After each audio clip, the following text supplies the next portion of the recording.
Living a life of intention starts within. Dora and I are excited to help you find the path to co-mindfulness living through our co-mindfulness masterclass.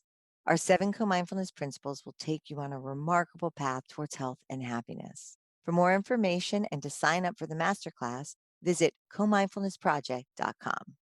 This episode of Health Gig is part of the Evolution series powered by Paragon. We are working with Paragon Performance Evolution to bring you a special series of incredible speakers which have been hand selected from their network to be our guests on Health Gig. Paragon works with companies to bring in authors and thought leaders who can help implement hands on programs which focus on transformation, integration, and greater awareness. They blend the best of modern science, human behavior, and timeless wisdom into all of their programs, which is why we are so supportive of the work they are doing in this world. We are thrilled to be collaborating with Paragon Performance Evolution for this very special series and so happy to bring these conversations to you. People are yearning for information. Having the opportunity to encourage people and to educate people and inspire people. It's amazing to be able to say we'll carve out time to take care of ourselves. There's something for everyone. How did a guy from Oklahoma who was afraid of the ocean end up being CEO of the World Surf League? In today's podcast with Erik Logan, you will learn how that happened and much more.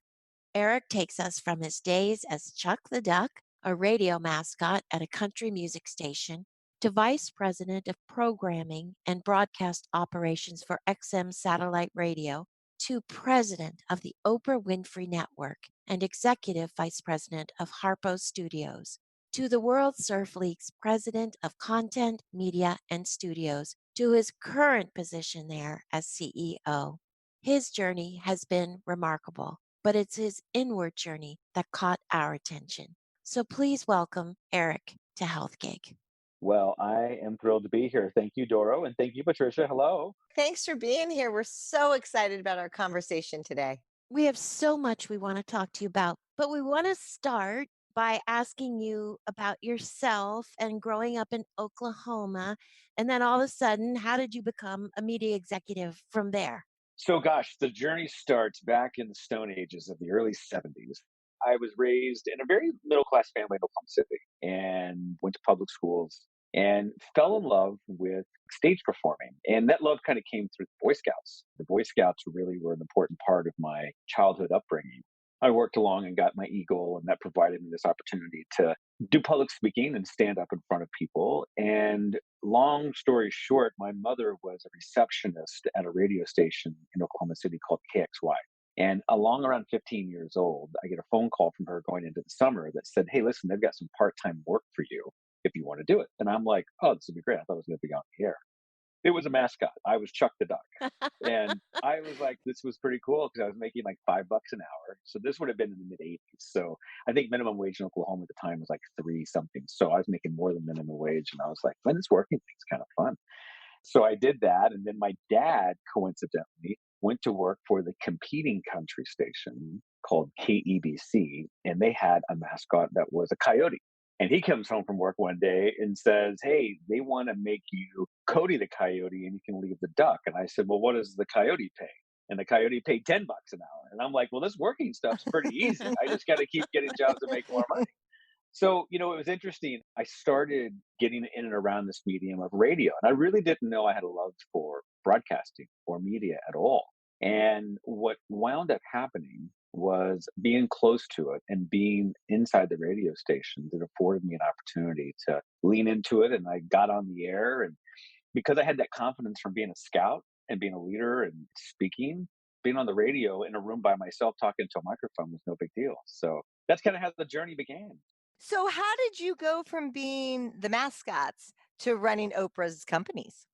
First of all, I will say the story of how I sort of got there to me is very special, I think, and a good example that I try to use when I talk to people about you just don't know what the universe holds for you. You just have to sort of trust your journey.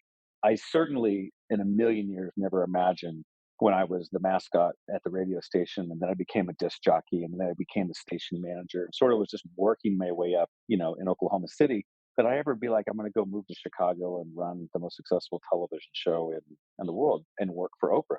Never enters pure consciousness. But what was really interesting in that process was what I was actually doing is I was sort of chasing this need in radio to validate myself. And what I mean by that was it was like I proved that I could basically get out of the coyote outfit and run the station. And in Oklahoma City, it was like Market 51. And this would have been in the early 90s before the boom of satellite radio really took off. I was very focused on trying to, as a young executive, to get out of Oklahoma and really try to figure out how to make a career out of this. And I realized also that you made more money the bigger the markets were. Because the bigger the market was, the more advertising revenue was available to be spent, and the audiences were bigger. It was just a simple economic equation that you knew. And I got a really incredible break when I was 23 to move to Seattle, Washington. And when I moved to Seattle, Washington, I took over a radio station there and we flipped it from a rock and roll station to a country station. And we beat the number two station relatively quickly and we tied the number one station.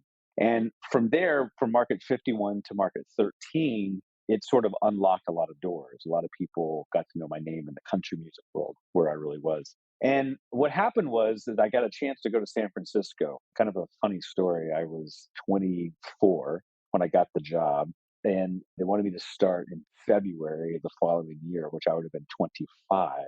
And I said, "Can I start on January 6th? Because my birthday is the 7th." And they go, "Yeah, but you're not going to live here." I go, "I know, but I'm willing to do it because I wanted to be the youngest country programmer in a major market in the history of country radio at 24." But, I did that. And then from there, I started having more success just becoming the station manager, being able to lead people and have them understand the dynamics of business. And what's interesting about it is it was all self taught because, again, I didn't go to college.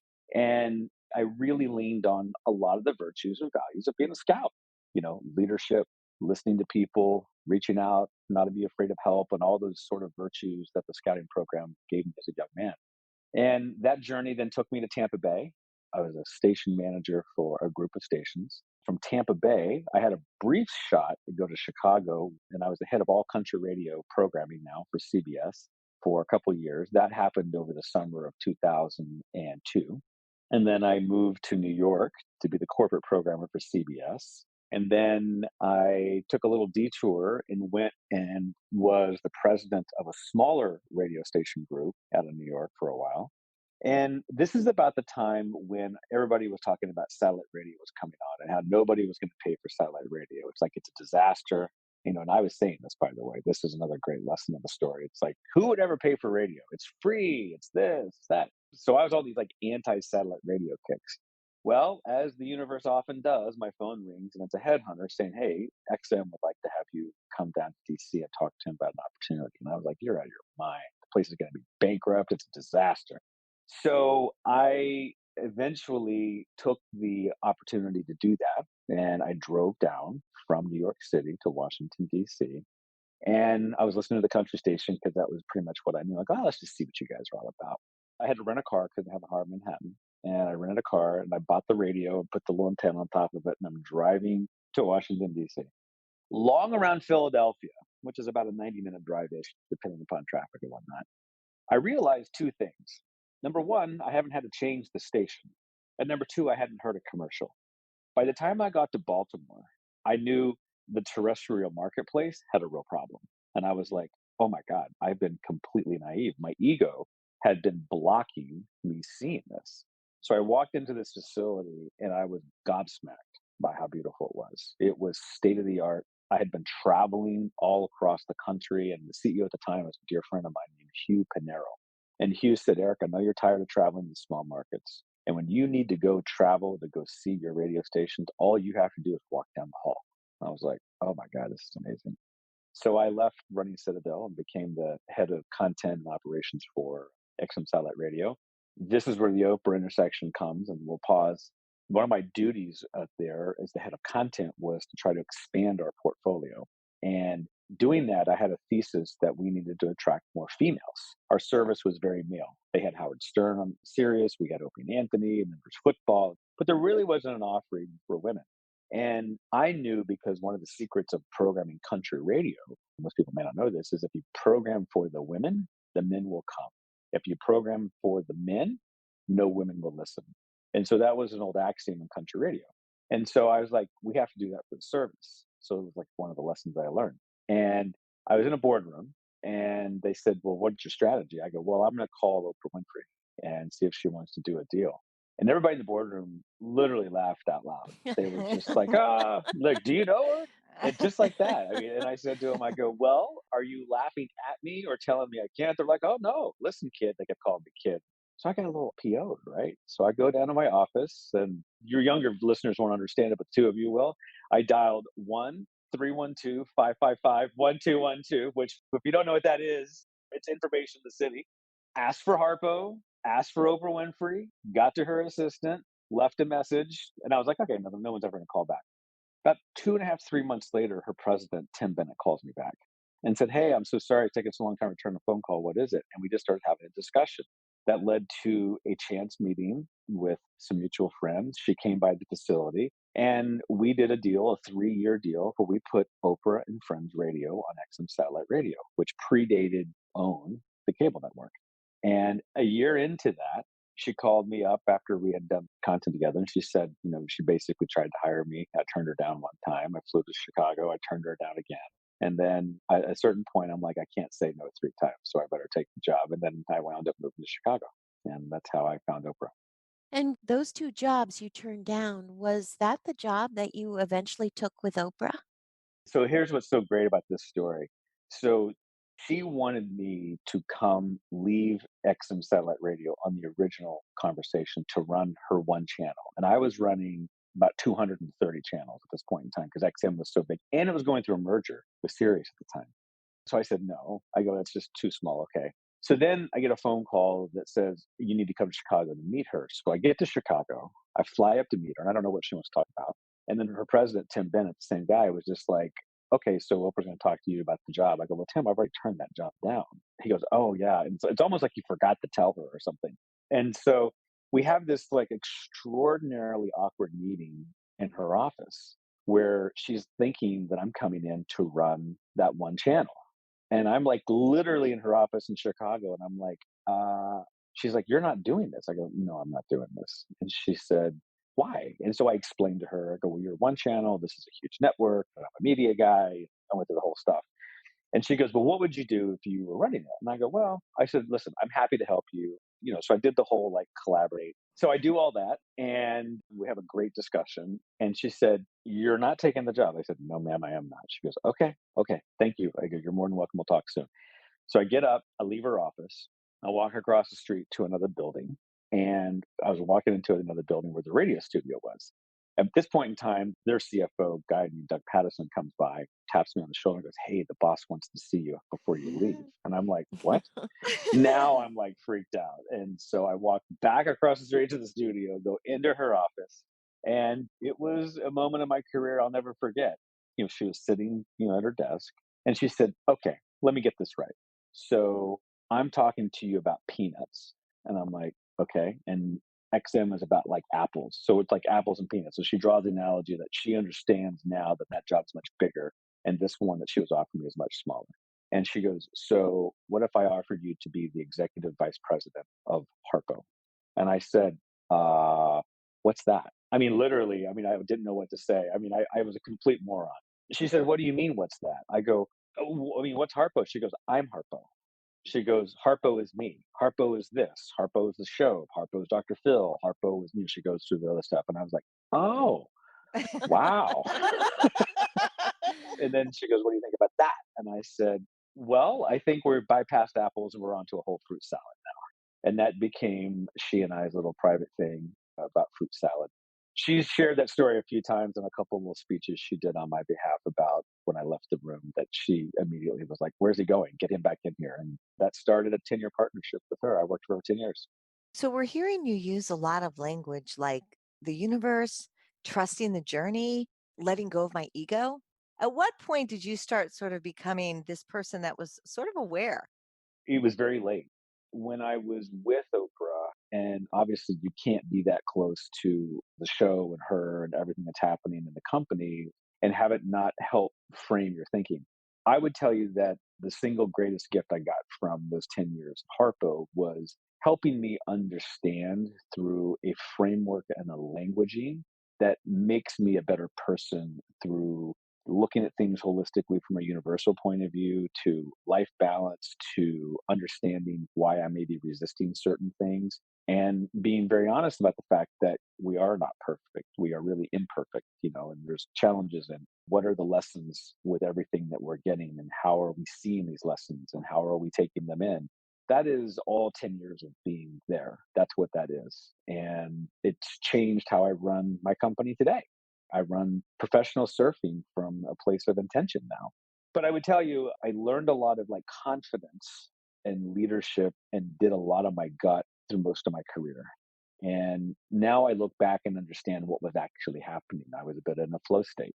I would just sort of kind of understand it. And I was chasing that feeling and I was doing a good job intuitively. However, why, I have no idea. It was just, I would visualize myself, yeah, I'm going to be the top. I'd visualize it and then make it happen. But again, the languaging and framework that I can talk about it today is a direct result of working with her. Would you say Oprah was your biggest mentor in life? And how is she as a boss? Listen, she knows how to bring out the best in everyone, for sure. She brought out the best in me. It made me a better person than I ever could have imagined, for sure.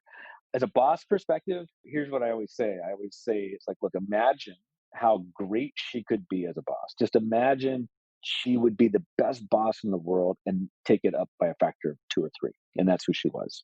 She always did things that you never expected. And she always knew how to be present and she always knew how to lead and she always knew how to set vision. And, I was very, very fortunate. When I became president alongside Sherry for those years at the Oprah show. And then Sherry went and started her own thing when we actually pivoted to own a few years later. When she trusted Sherry and I both with her companies, that's pretty rarefied air. That's some sacred ground. And, you developed a great trust with one another in doing that. I actually think my greatest teachers right now are my children. Gabby Reese, who's a good friend of mine, who's married to Laird Hamilton, who's a big wave surfer. You guys probably know both of them or heard of both of them. Gabby talks about it a lot, and really opened my eyes to let your children be the teachers. We have conversations and they ask questions. And, I was raised a bit in the Midwest of sort of like, don't talk back to your parents. It was very dogmatic. It was like this. That's not where we are today as a society, I don't think. So I listen to my kids, and they're extraordinarily eyes wide open. They're more read than you think. And so I think my children are my greatest teachers. Oprah, without a doubt, shaped my life more in a 10-year span than probably any non-family member that I could think of, outside of my family.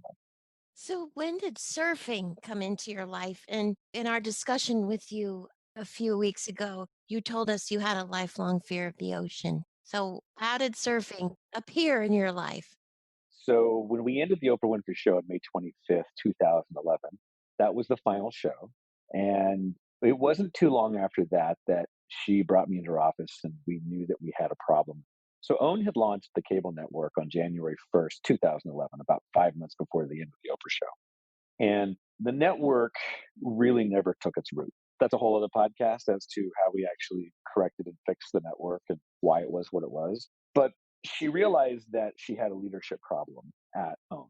And she brought me and Sherry into her office shortly after the show was over and said to both of us that we have to lean in and fix OWN. And that was the point in time she said, Eric, you're going to go move to LA.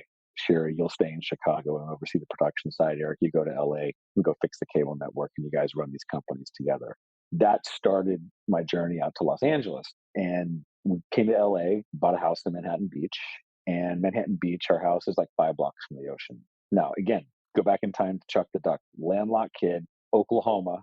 It's sort of like I would not even go into a lake if I couldn't see like my feet. It's like if I can't see the bottom, I'm not going in.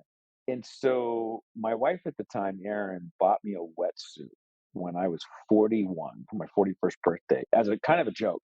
I was sort of like, hey, we're out and you should go be with all the cool guys. So I put the wetsuit on. I put it on backwards, of course, like most people do. The zipper went in the back, not the front. So it's a great picture. So I just put the wetsuit on and just went and walked into the ocean. Now, in the January, February timeframe, the water's super cold. It's like 59 degrees. And it was so bizarre because my feet were ice cold. The rest of my body was sort of warm.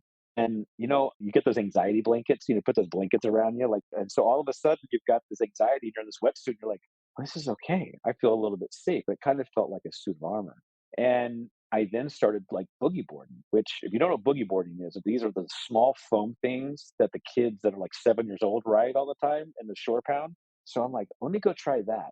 So I started having fun, at 41, acting like a 7-year-old, actually playing with 7-year-olds, which got some really interesting looks on the beach from the parents, by the way. And they're like, what is this? And what happened was then I got a surfboard and I started doing it and I was going every day. And a really interesting thing happened.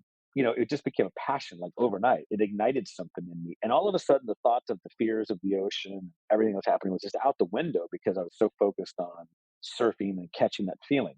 And one day I said to Oprah, I said, hey, listen, I'm going to take some time off. I'm going to fly to Fiji. She goes, oh, where are you going? I go, I'm going to this little island in the Motu. What are you doing? She goes, I'm surfing. She goes, you're doing what? I mean, it was sort of like, what are you doing? So she's like, okay, you go. So we go and I come back and I have a really, really gnarly wipeout and almost drowned. And I wasn't prepared for the size of the waves. So I'm coming back and telling her. And then all of our conversations would sort of drift into, well, tell me about this and tell me about this. And she was like fascinated because what she said to me a few years later was, she said, I watched you have literally a spiritual awakening through surfing. So Oprah refers to it as my church, and she refers the ocean to me as my sanctuary. And so much so, I will still get random texts from her. She'll see something in the news or whatever, and she goes, "How was church this morning?" And so the spiritual connection of everything about it that happened out on the ocean really sort of was the first time I'd ever had that alchemy of me, the spirituality awakening, woke peace, Patricia's we're talking about, and not a sanctuary, but something. And that's really about what it is. To some people, it's yoga, some people, it's golf, some people, it's flying, and everybody has their sanctuary that they find. I found mine in the ocean. And now you're heading the World Surf League. It's just amazing how everything came together for you. It's a really amazing story, and it was truly divine. There was one night I was actually sitting right here where I'm sitting, and my phone rings, and I knew it was Oprah. She was actually traveling internationally, and it was a satellite phone. And I was like, "Oh, well, there's a problem." So I wake up, and of course, the first answer when you call and wake somebody up in the middle of the night, they always go, "Hey, did I wake you up?" Yeah. And I was like, "No, I'm wide awake. It's 2:30. I'm great. What's up?" And she was like, well, what's that name of that island that you go to all the time? I go, oh, it's Namotu. She goes, no, that's not it. And I go, no, Tavaru. She goes, yeah, that's it. I said, okay. It was sort of bizarre. And then she goes, there's some really cool surfers that I need to introduce you to that are on this boat. Because she was on a huge private yacht in the Mediterranean. And I was like, okay, cool.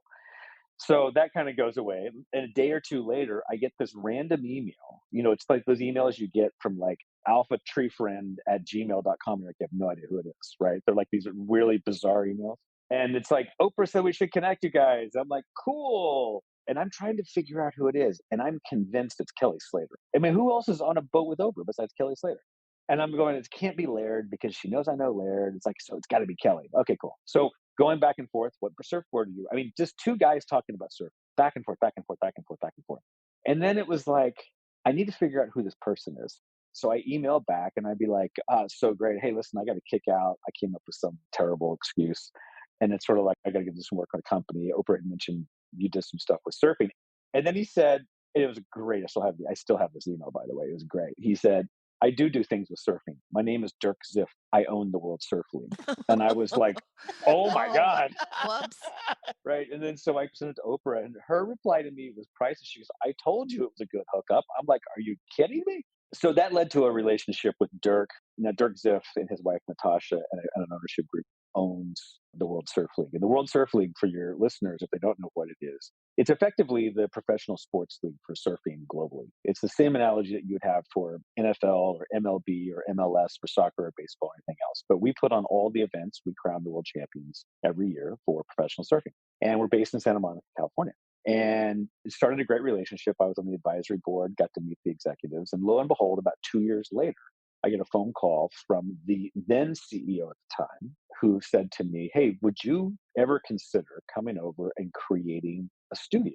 and making just surf content. And I was so intrigued with the idea of taking all these years of media and my now newfound love of passion. I'm like, man, this does kind of feel like a once in a lifetime moment to truly marry these two things together. And we wound up putting the deal together. And I was like, okay. And then I had to go tell her. Then I had to tell her. So I walked in her office, sat down, and we're at OWN in LA. And I said to her, I said, hey, it's time. And she was like, it's time? I go, it's time. She goes, it's time.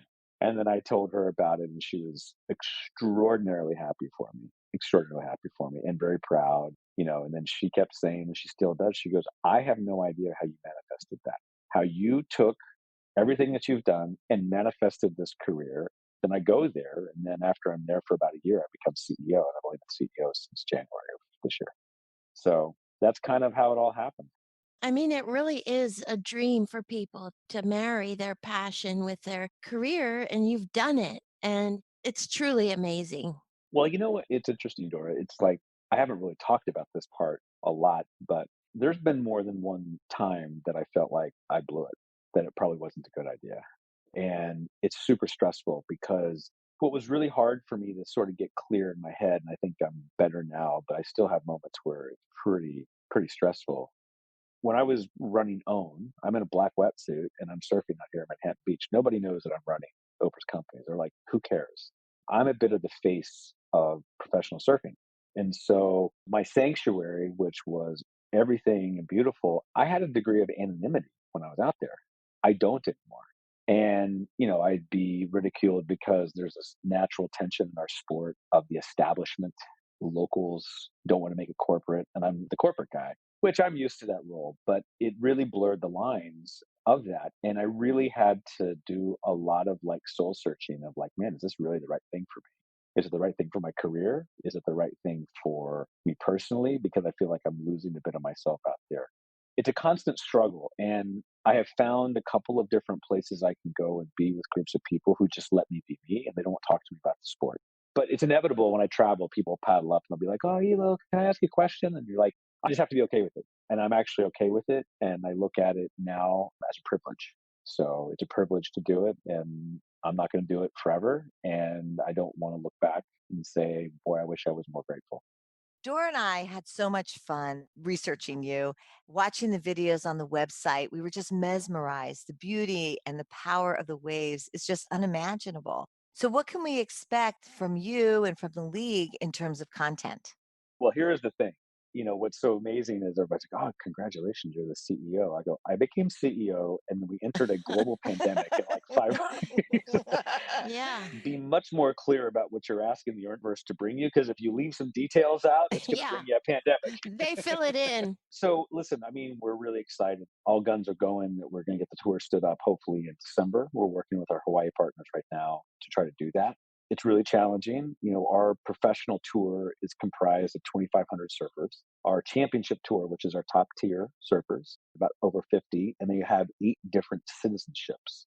And we travel to 7 different countries. So logistically, trying to move our tour in and out of countries is horribly complex. And so the amount of immigration attorneys and I-9s and visas and working visas and everything that we've had to do amid COVID protocols and local health things has been extraordinary.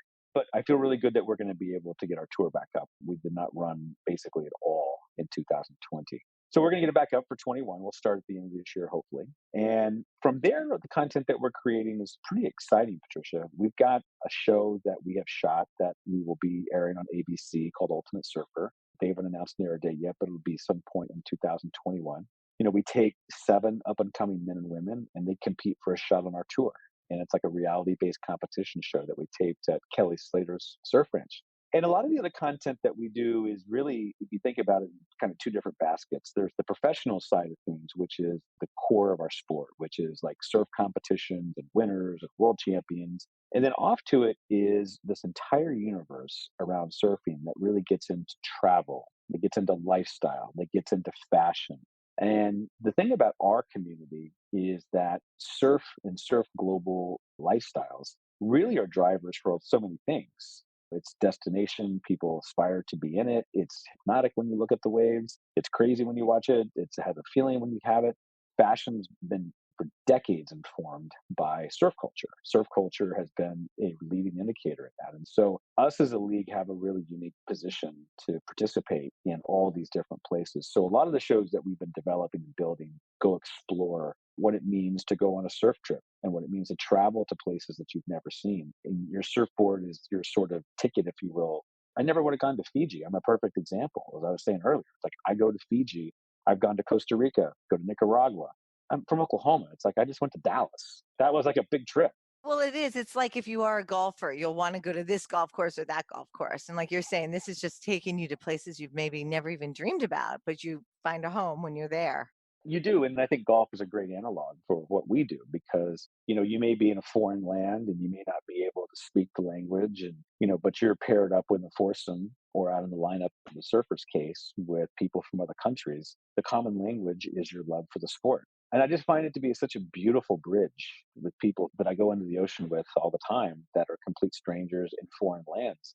And, how we speak to each other is by how we conduct ourselves in the lineup, how we have our etiquette, what we say, how we support one another on good waves. That becomes a language and it becomes a bond that is like in golfers, it's like how you play and how you participate on the course. So it's beautiful from that way. I find it more artistic when we sort of get out of the competition space. After COVID is behind us and you're full out there marketing the league, how do you plan to do it? Are you going to pull back from your days in the radio and country music and start with marketing to the women so the men will follow? Or what is your plan? We're actually going to market through equality. So one of the big initiatives of our sport is really equality and inclusion. It's a big pillar for us this year. And even in 2019, we were the first international sport that actually had equal prize money for men and women. So historically in our sport, the men would make a certain number and the women would make less. Our ownership group, back to the great leadership from Dirk and Natasha, they're like, we have to be the standard for sports. And so the waves are 15 foot. It's the same wave. The men are out there and the women are out there. It should be equal prize money. And so we've done that. And in our upcoming tour, historically in past tours, did not have the same number of events sometimes for men and women. In our upcoming tours, we're going to have equal number of events for men and women. We're going to have equal number of opportunities for women to win the world title as men. And so, I think marketing, to your question, really is about equality, that all are welcome. And from an inclusionary perspective, what's really exciting about our company is we have a very unique position because surfing is such a global sport that we can tell such great local stories. We had a great surfer, two-time world champion, Tyler Wright, do a silent protest in the Tweed Coast Pro, which was a exhibition event. And she took a knee in the middle of her heat while the heat was going on for 431 seconds. And she did that in honor of the 431 people who had died in police custody in Australia. And she did it with Black Lives Matter on the bottom of her surfboard. That has echoes of what our sport has done to support outcries of the apartheid in South Africa. We had protests that happened there. Obviously, Black Lives Matter, which is an incredible movement that we know has happened not only in the United States, but globally. And so our athletes have leaned into it, and we are providing our athletes the platforms to really talk about inclusion, where all voices, all genders, all views, all everything is welcome in our sport. But that's how we sort of view the sport. You mentioned you're the equivalent of the NFL or the NHL or the whatever, but you're really not. You're the World Surf League. And you have this greater responsibility, really, not just to be part of the culture of America, but you're working on issues across the world. And it makes it challenging because, at the end of the day, we have to synthesize and aggregate one product to push it out for now. And what's important to us today in the United States may be different than our friends and family in Brazil, to Australia, to what's happening in Portugal. And so, from my perspective, I have to really think more holistically about, okay, how are we sort of navigating? And then how are we setting up the company to sort of participate into it? But to your point, Dora, the beautiful thing is because we are so global, it gives us an amazing opportunity to educate, to really take people who don't know what the stolen generation of Australia is for us to talk about it. for people who in Brazil that may not really understand what Black Lives Matter means to the movement in the United States and globally, we have an opportunity to tell those stories. What does equality look like in the ocean? When women are surfing the same waves as men and they're rewarded economically, can that be something that sports and even young men and women look up to and be like, hey, listen, that feels like the right thing? And that's kind of how I'm trying to move the sport forward. Surfing certainly has changed your life. How have you seen surfing change the lives of younger people, maybe, or you took up surfing at 41? How does surfing change people's lives? I think it's a very individual answer. If you look, for example, at Brazil, one answer lies in Brazil is that surfing represents a way out of poverty.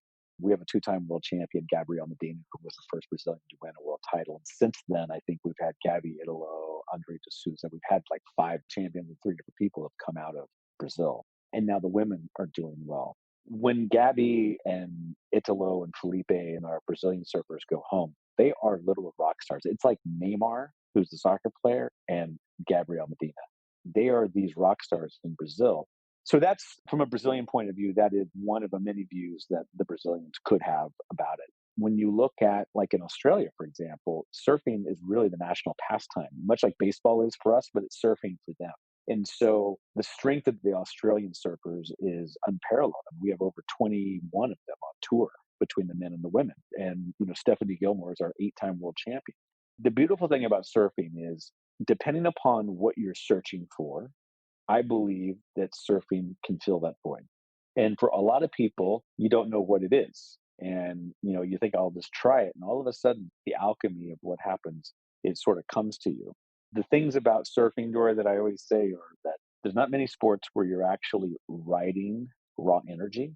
You're paddling into something that's moving. Like one of my favorite lessons I say from surfing is the biggest barrier to you surfing is your ego, which is you wind up catching a wave and you're like, I'm going to do this, I'm going to do this, I'm going to do this. And you think to yourself all these different things that you're going to do. The reality is you're not going to do any of it unless the wave allows you to do it, because the wave is going to do whatever it's going to do. It's moving, it's alive.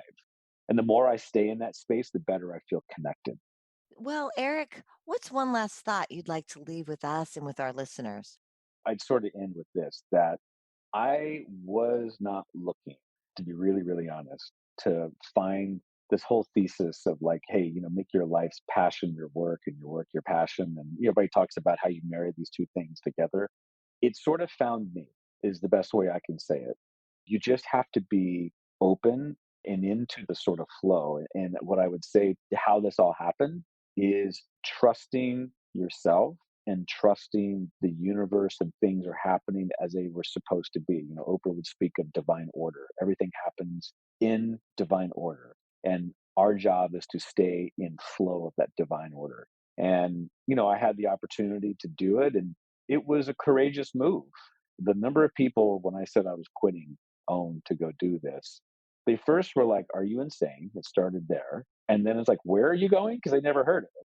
And a lot of people, I don't want to say lack the courage, because I think everybody has the courage. They just need to believe in themselves so much that they can just sort of push themselves through. I'm just grateful that I had the courage to make the move when I did. And now I look back on it and it's made me more courageous. And I look at the decisions in my career. It's like when I tell the stories about my career with the two of you, I look back on it and each one of those moments were terrifying. Each one of those moments I was like, oh my God, I can never do it. And I look back on it and it's a series of courage building moments to really take that step. So that's what I would impart to your listeners. That's my big lesson in my journey. Well, Erik, thank you so much. And you've inspired us all to embrace new things and to be fearless and courageous. And we just thank you for being with us. Thank you, guys. Thank you for joining us on Health Gig. We loved having you with us. We hope you'll tune in again next week. In the meantime, be sure to like and subscribe to this podcast and follow us on healthgigpod.com. I'm Trisha. And I'm Doro. Be well. To learn more on how to live a co-mindfulness life, visit comindfulnessproject.com.